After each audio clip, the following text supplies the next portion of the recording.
안녕하세요. 이기련 변호사입니다.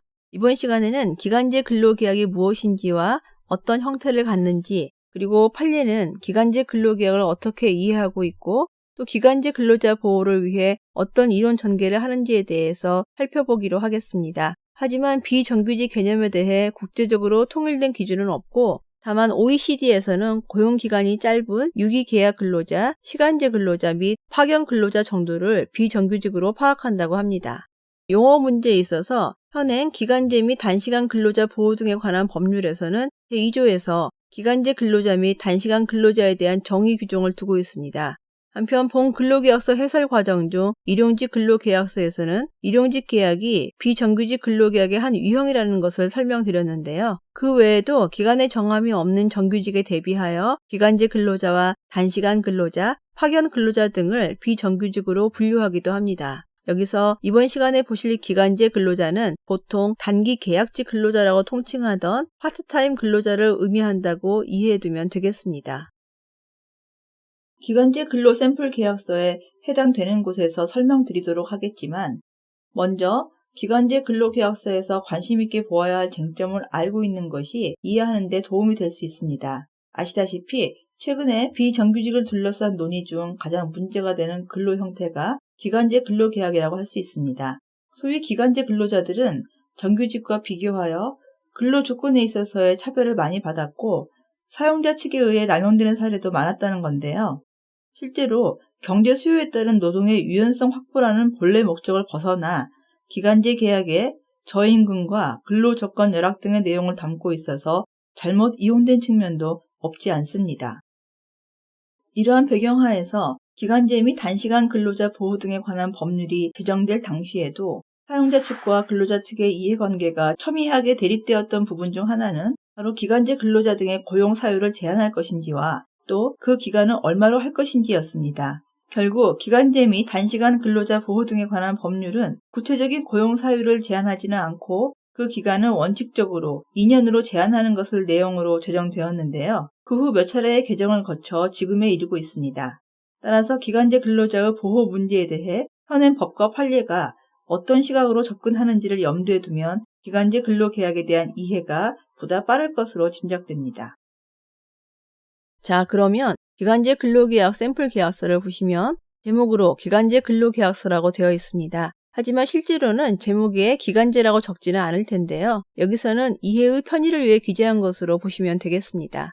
이어서 계약서 모두 문헌에 주식회사 네모네모 운수회사가 근로자 김모 씨와 근로계약을 체결한다는 사정이 나타나고 있습니다. 이어서 조문 형식으로 되어 있는 계약서 내용 첫 번째는 바로 근로계약 기간입니다. 이번 시간에 다루어야 할 핵심적인 내용이 계약서의 제일 첫 조문으로 표시되어 있는데요.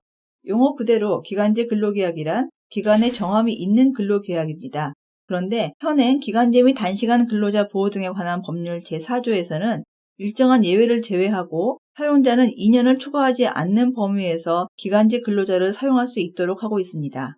결국 우리 법에서 기간제 근로자는 2년을 초과하지 않은 기간에 근로계약을 체결한 근로자를 의미하게 됩니다.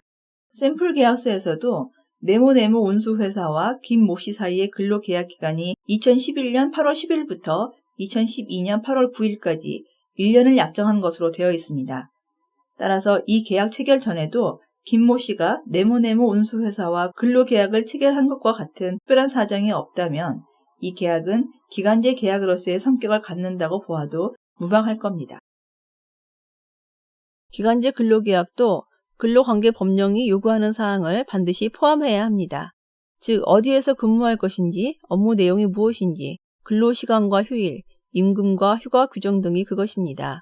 샘플 계약서에서도 보시는 것처럼 제1조에서 차례로 계약기간, 근무장소, 업무 내용, 근로시간, 근무일과 휴일, 연차 유급휴가, 임금에 대한 항목이 기재되어 있다는 것을 확인할 수 있습니다. 앞에서 말씀드린 근로계약 사항들에 대해서는 다른 과정에서도 다루었기 때문에 해당 부분을 참고하시고 이번 시간에는 기간제 근로계약에서 중점적으로 살펴보아야 할 계약 기간의 문제를 조금 자세히 다룰 필요가 있겠습니다.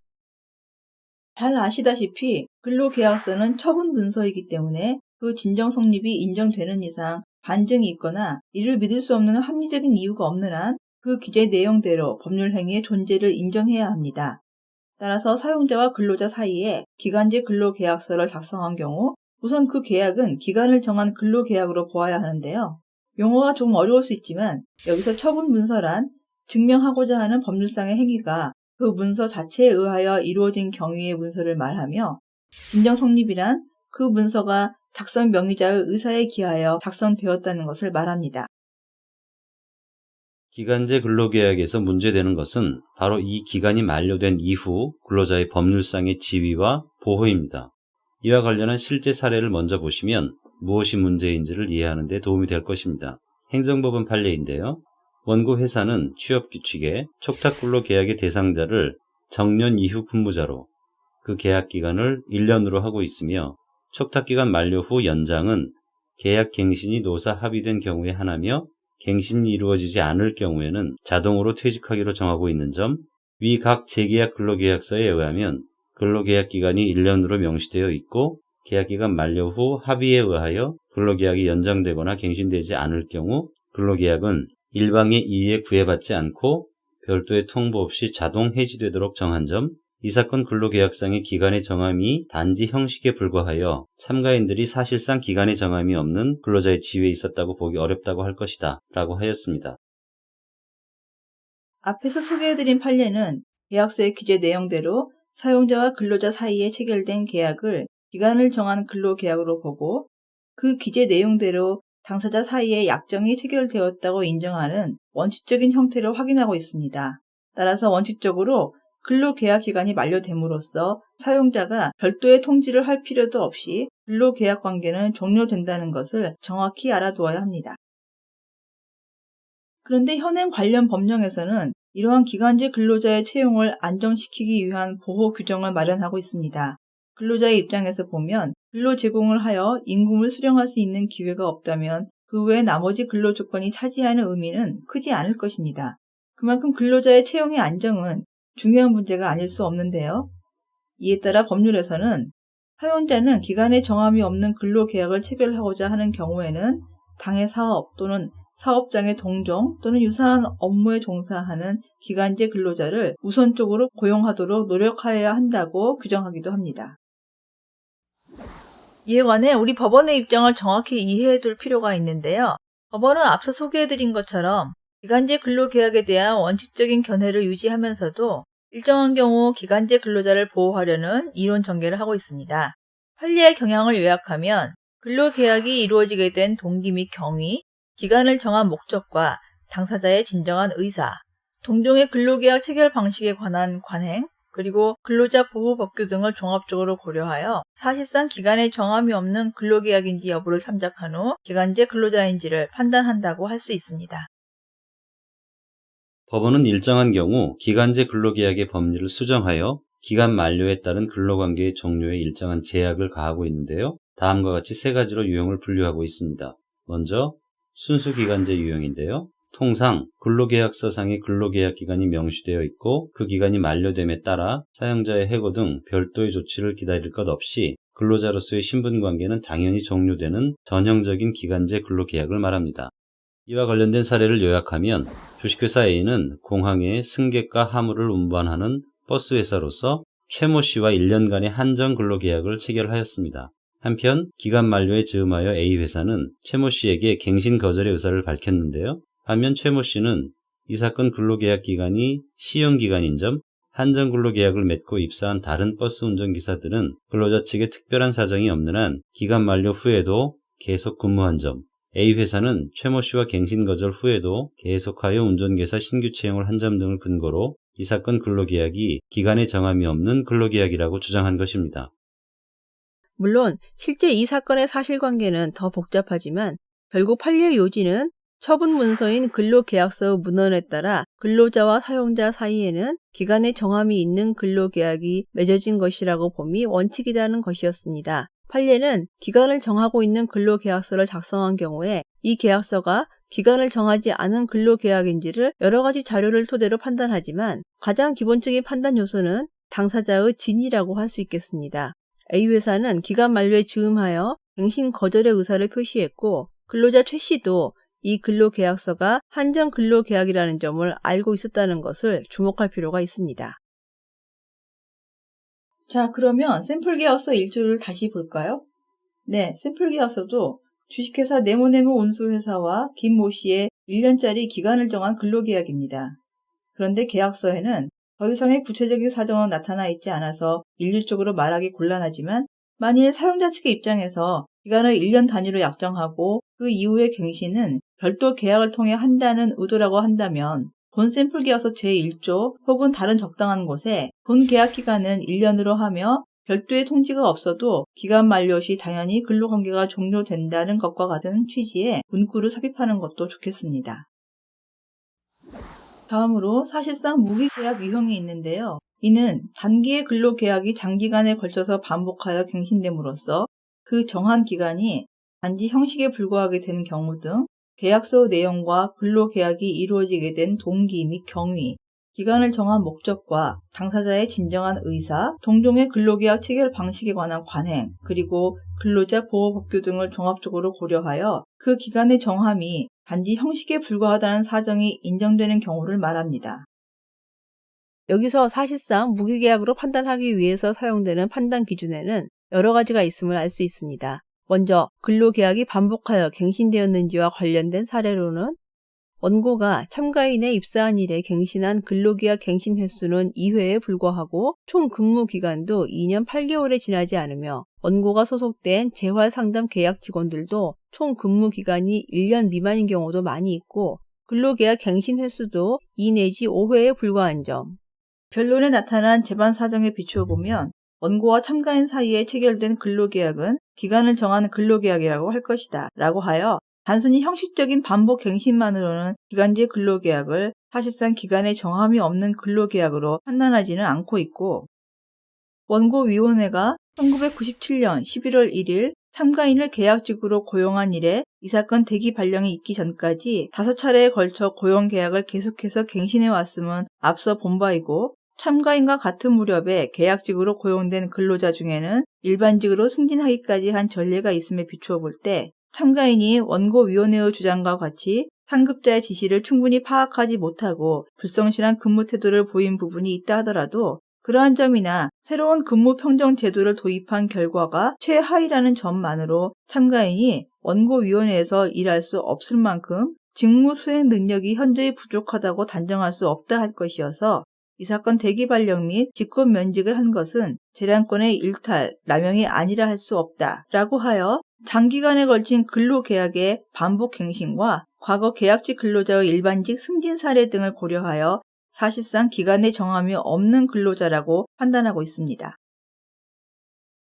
한편 계약서의 내용은 1차적인 판단 기준이 되는 자료입니다. 이 내용은 본 근로계약서 작성 과정과도 관련되는 매우 중요한 것인데요. 무엇보다 먼저 계약서를 잘 써야 한다는 것입니다.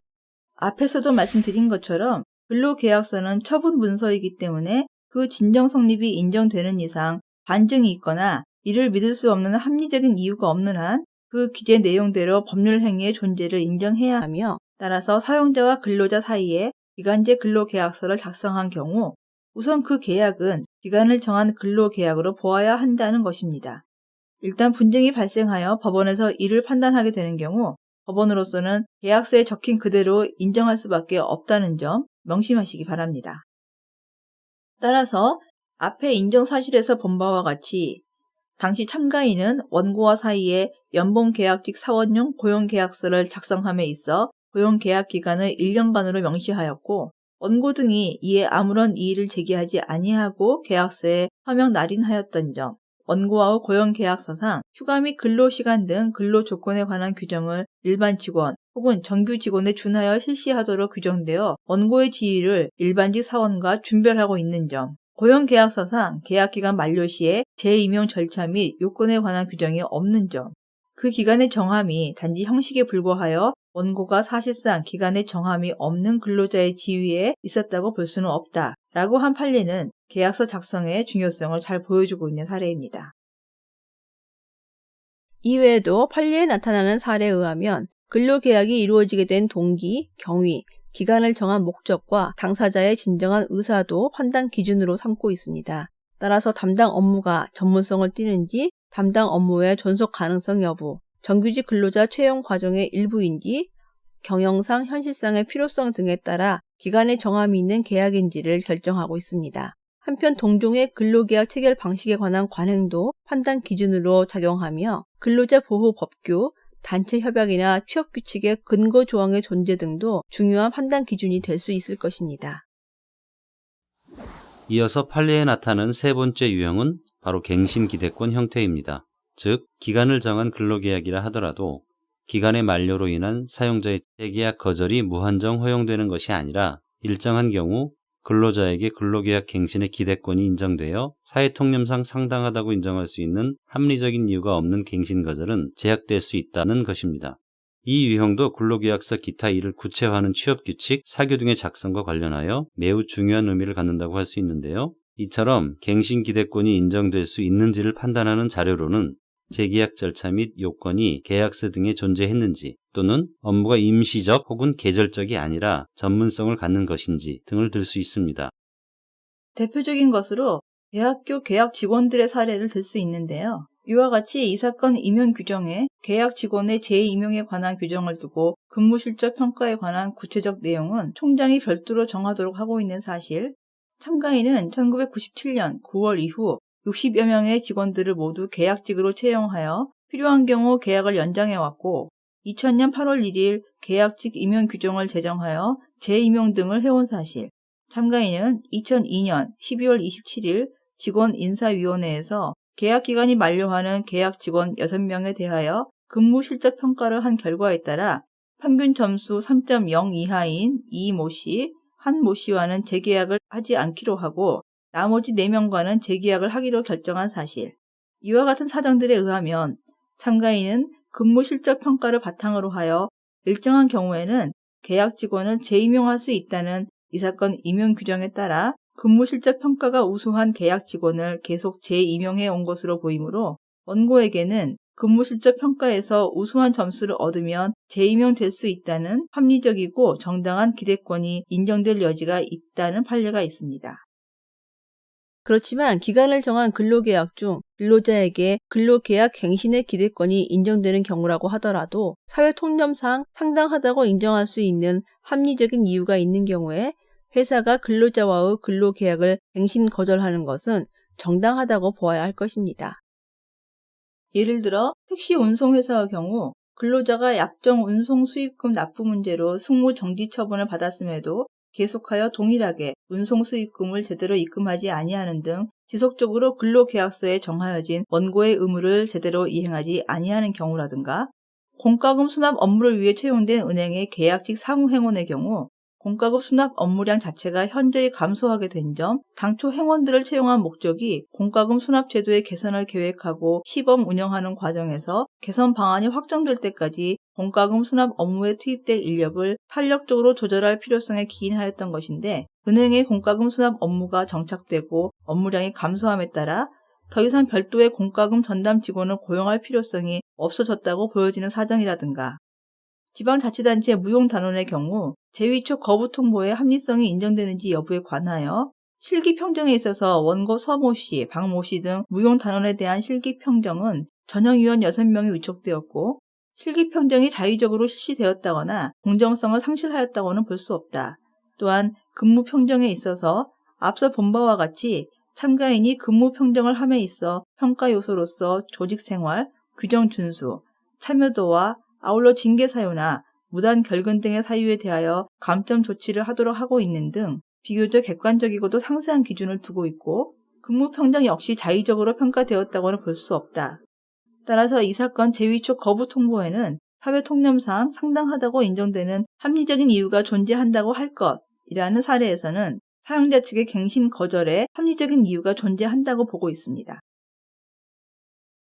네, 이상과 같이 기간제 근로계약에서 판례가 어떤 기준과 자료로 그 계약이 기간의 정함이 있는 것인지 혹은 실질적으로 기간의 정함이 없는 것인지를 판단하는지에 대해 살펴보셨습니다. 모든 경우를 전부 검토할 수는 없었지만 판례의 대략적인 경향을 파악하는 데는 무리가 없었을 것으로 생각되는데요. 그 외에도 기간제 근로계약도 근로계약으로서의 기본적인 내용을 모두 포함해야 합니다. 앞에서도 이미 설명드린 것처럼 근무 장소, 업무 내용, 근로시간, 휴일, 연차 유급 휴가, 임금 등은 근로관계 법령을 준수해야 합니다. 한편 고용노동부의 자료에 의하면 최근 연도를 기준으로 2년 이상 된 기간제 계약 만료자의 정규직 전환 비율이 미세하게 증가하고 있다고 하는데요. 기간제 근로자는 전체 상시 근로자 약 1,100만 명 중 약 131만 명으로 비율로는 약 11%를 차지하며 숫자와 비율로 보면 결코 적지 않다고 할 수 있는데요. 근로관계는 입장에 따라 서로 간의 이해관계가 첨예하게 대립되는 경우가 많습니다. 더불어 살아갈 수 있는 합리적인 일터는 어느 한쪽의 입장만을 관철하여 만들어질 수는 없다고 하겠습니다.